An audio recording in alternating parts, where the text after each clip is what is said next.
खेळा मैदानार एक वर. खेळा मैदान ही एक सुवात जंय फक्त खेळ खेळपाक न्हय पूण जायते लोक चलपाक व्यायाम करतात अशें दिसतात.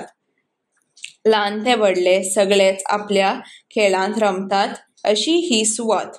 हांगा पावसांत लेगीत भुरगीं फुटबॉल खेळटना दिसतात. हांगा जायते खेळगडे आसतात तर जायतीं इश्टागत घडून येता.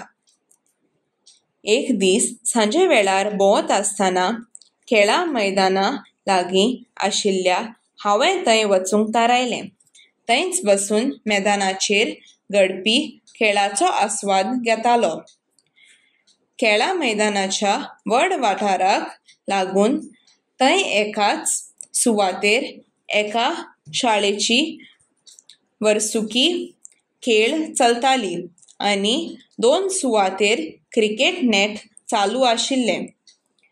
पेशक व्हड प्रमाणांत आशिल्ले आनी सगळे कडेन एक एक करून खेळ पळयत भोंवताले.